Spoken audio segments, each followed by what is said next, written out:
আজ ভিডিওটা শুরু করলাম আমার গাছের অলকানন্দা দিয়ে। আমার ড্রাগন ফ্রুট গাছে এই মাদার গাছটায় মাত্র 3টে ফল হয়েছে। না, এটা শুধুমাত্র 3টে ফল হয়নি, আগেও অনেক কড়ি এসেছিলো, কিন্তু সেগুলো থাকতে পারেনি, কেন জানি না। বৃষ্টির জলে না কেন জানি না গাছ সেই কড়িগুলো হলুদ হয়ে পড়ে যেত। এটা একটা বাগানের জন্য সব থেকে দুঃখকর জিনিস, যে একটা ফুল এসেও তাতে ফল হয় না, তাও যদি আবার সেটা হয় ড্রাগন ফ্রুটের।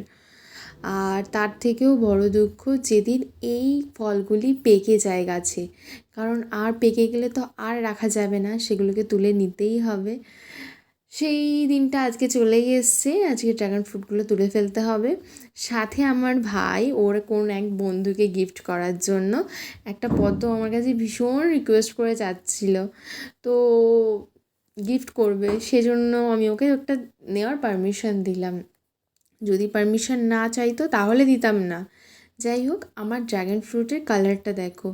বরাবরই আমার গাছের ড্রাগন ফ্রুট খেতে আমার ভীষণ ভালো লাগবে। একবার কিনে আমি ড্রাগন ফ্রুট খেয়েছিলাম সাদা কালারের, ওটা অতটাও সুন্দর ছিল না, বাট এটা আমার কাছে বেস্ট লাগে।